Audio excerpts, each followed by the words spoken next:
For centuries, America was built on one idea: the frontier, a place beyond the edge of civilization, a place where ordinary people could leave everything behind in search of untamed lands, untapped fortunes, and a brand new destiny.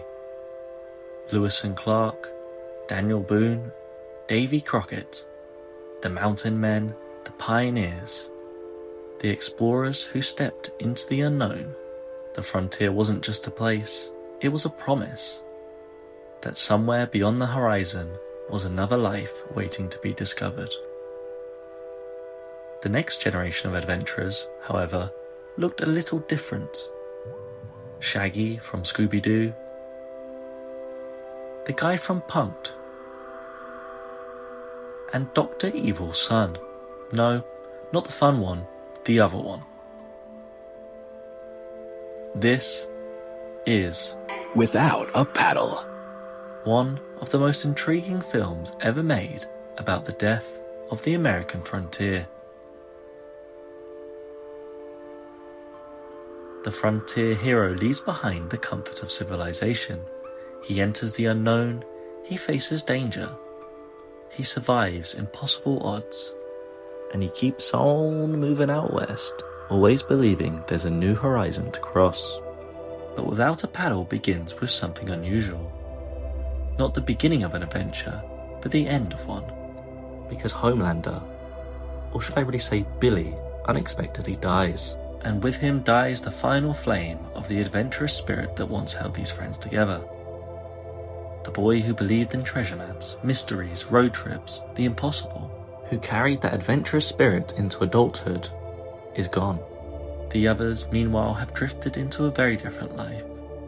A life where they feel stuck, trapped, one afraid to take risks, one bored and unable to move forward, and one unwilling to engage with the real world. Their youthful zest for life, adventure, for true connection has quietly been paved over by suburban life. So when they set off to find D.B. Cooper's treasure, they think they're chasing a myth. But what they're really chasing is Billy. Or, more accurately, the part of themselves that Billy represented. And it's fitting that they're searching for D.B. Cooper, America's last great folk mystery. A man who vanished into the wilderness and was never seen again. A legend, an unsolvable mystery born before GPS, smartphones, and the internet shrunk the world we live in.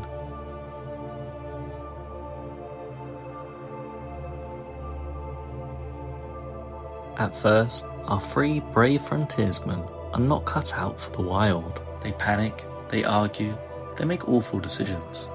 They treat a woman with hairy legs like she's an undiscovered species. And they quite easily could have received the revenant treatment from a bear. These three are not heirs to Daniel Boone. They're suburban men discovering that nature doesn't care if you have a nice office job and a pension. Then comes the mountain man.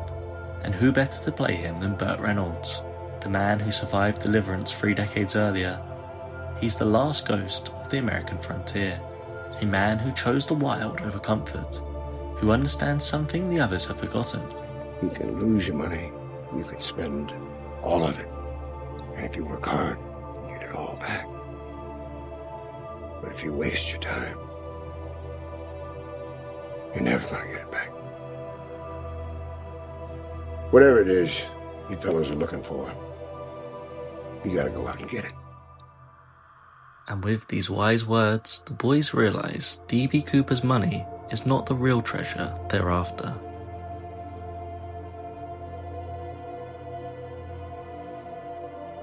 The old frontier myth celebrated the lone hero, the individual, the man who conquered nature through grit and self-reliance.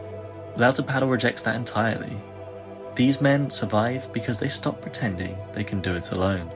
Their greatest discovery, or even rediscovery, is friendship. The wilderness doesn't make them stronger. It makes them honest. It brings them closer. And maybe that's why Without a Paddle feels more relevant today than it did in 2004. Because the frontier isn't what disappeared. The unknown did. Today we can reach almost anywhere on Earth, or just check it out on Google Maps. Every mountain has been climbed, every river mapped. Every mystery explained on a podcast, a Wikipedia page, or some crappy YouTube video. We've never known more about the world, yet many of us spend less time actually experiencing it. Perhaps that's the real tragedy. We think the age of adventure ended because there are no blank spaces left on the map. Maybe that's true.